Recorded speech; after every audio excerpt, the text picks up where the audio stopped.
With an instant and inclusive payment system, all actors equally participate, thereby driving competition, increasing the number of services, and lowering costs for both providers and users. It is therefore befitting that we come here today to launch our landmark report, The State of Instant and Inclusive Payment Systems in Africa. So it wasn't until about the year 2007 where Africa actually experienced a significant shift in the payment landscape with the rollout of the first successful mobile payment solution. And this period was actually very interesting because it followed then a period where over the last sort of decade, we witnessed accelerated rollout of instant payment systems across Africa. It's also hearty to note that during that growth, the whole revolution of telephony and mobility, Africa also witnessed a very strong growth in top-line GDP growth, which to me is quite important because it unseated the slow growth that is known as the lost decade, again the 80s and most of the 90s for Africa. So today, as we launch the State of Instant Payment Systems report in Africa, it begins to hopefully begin as an attempt to provide information and hopefully close gaps that will enable stakeholders in the payment ecosystem, from policymakers to private sector and indeed the population, to begin to start asking some fundamental questions around how do we drive true inclusivity across the continent so that we can actually then provide and make sure we leave nobody behind. In support of Africa's Union Agenda 2063, the Africa we want, we need to pivot Africa towards a digital economy with a high sense of openness and transparency for both domestic but also regional and hopefully continental systems. So we at AfricaNenda believe that cross-pollination of ideas and information will improve financial inclusion outcomes. These stories are firmly rooted in Africa, and we believe that collectively we can catalyze the development for our citizens. Allow me to share a vision that we hold true at AfricaNenda. We actually envision a cashless Africa where all Africans can participate in the digital economy and payments that are inclusive and affordable. We really believe that. We believe that inclusive payments is indeed the foundation for achieving any building block that talk of structural transformation at an economic level, but also digital transformation at a technology level. So we see this report not just as a report, but we also see it as a rally call to action, a call that will ensure we truly accelerate and finalize the journey to achieve true financial inclusion in Africa. I thank you very much for your attention.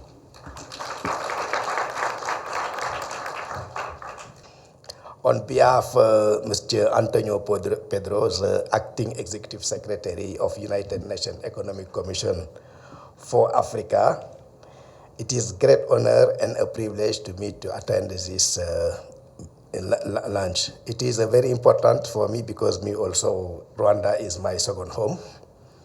I spent 8 years here. I recognize a lot of friends here. Andrew Rigoge, the former director of ITU in Africa.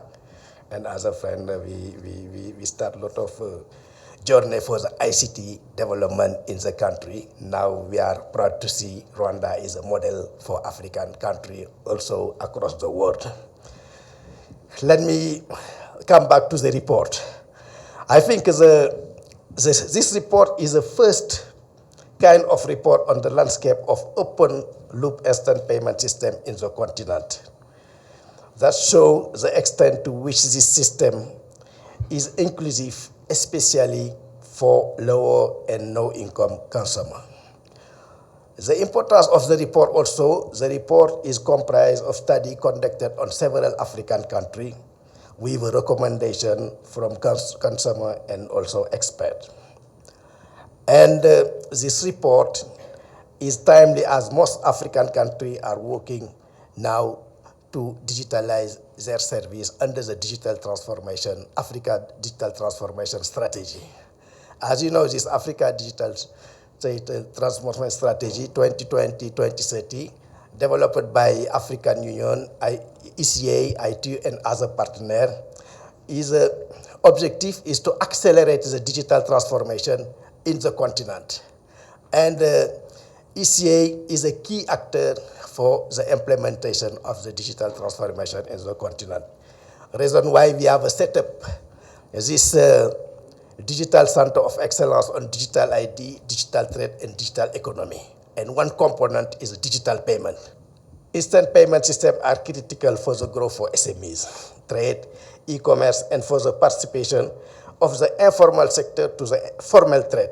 This is very important because this can play a key role for the successful implementation of the African Free Continent area.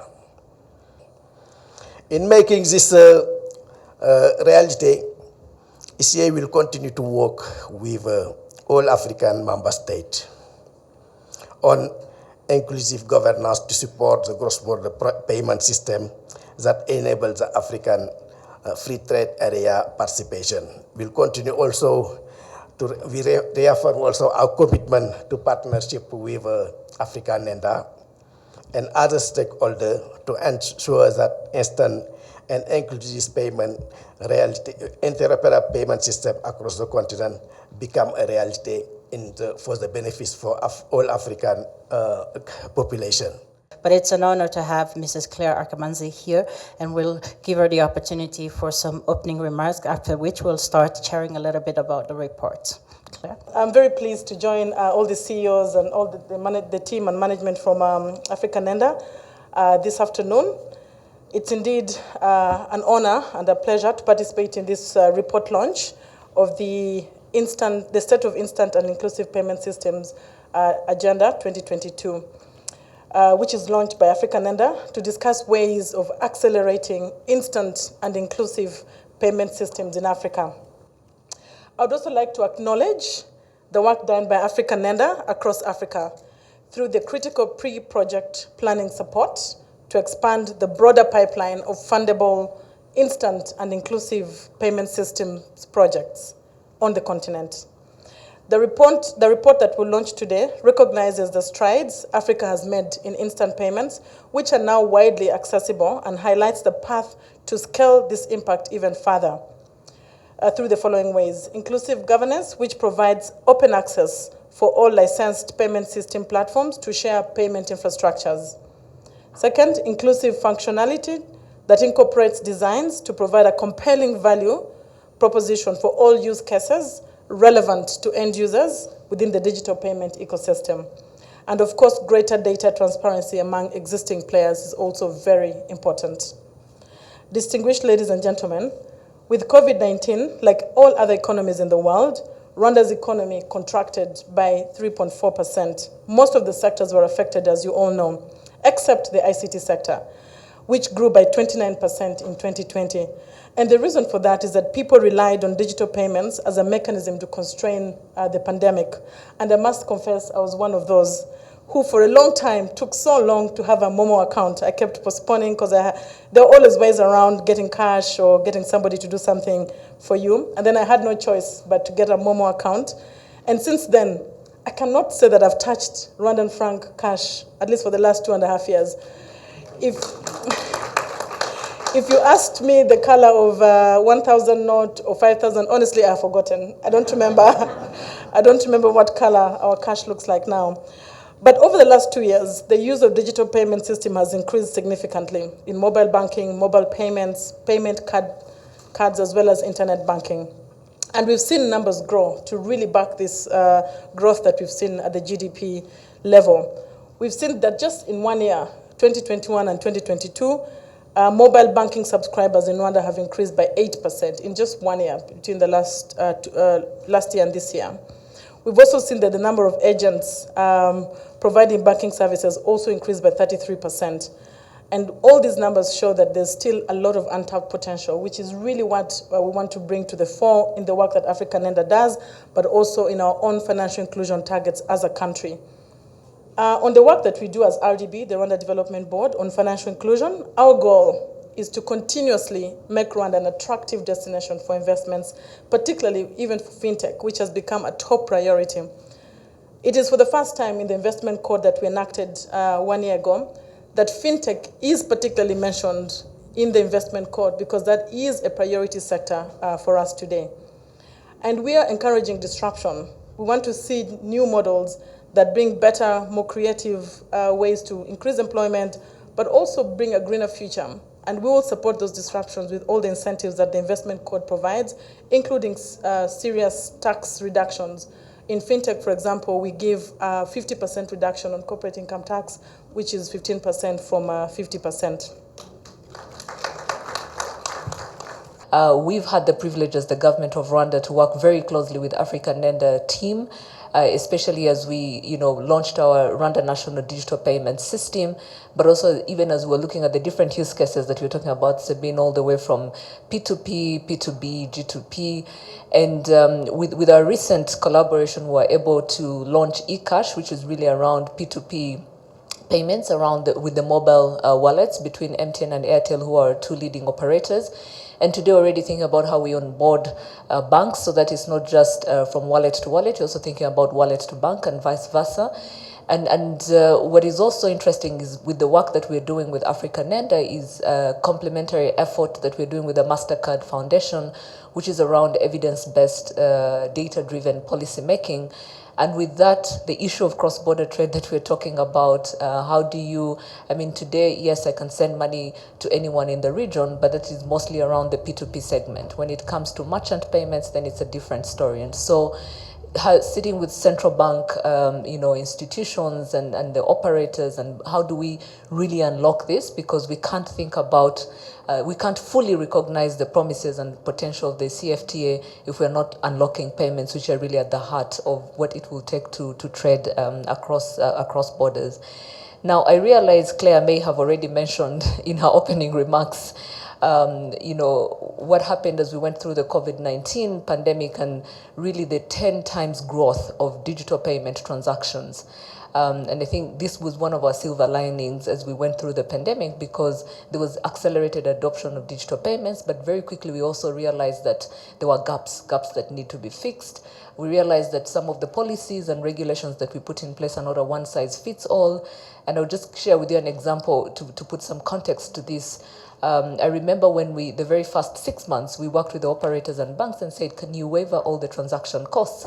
Because we need to onboard as many people as possible. And when we did that, it was interesting when people would go to the markets to buy food produce, and the merchants in the markets, the traders would say, I need the withdrawal fee included.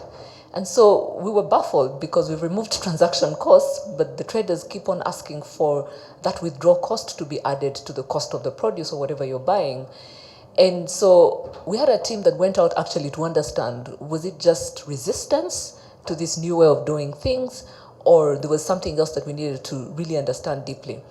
And very quickly, we realized that, yes, you have the merchants who have mobile phones and they receive these payments, but at the end of the day, between the truck drivers who bring produce from the rural parts of the country back to the farmer doesn't own a smartphone or a basic phone or even an account. So somewhere along the value chain, someone is going to have to withdraw the money, which is, it has to come back to the person who's buying produce. And so it was very evident that one size fits all may never unlock all the little challenges, but you have to start somewhere and quickly figure out what else do you need to solve for.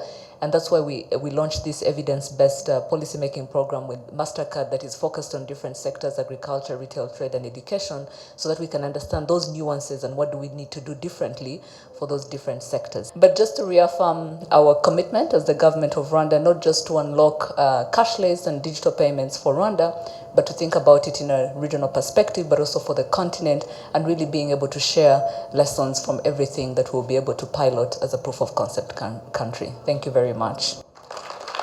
Thank you so much.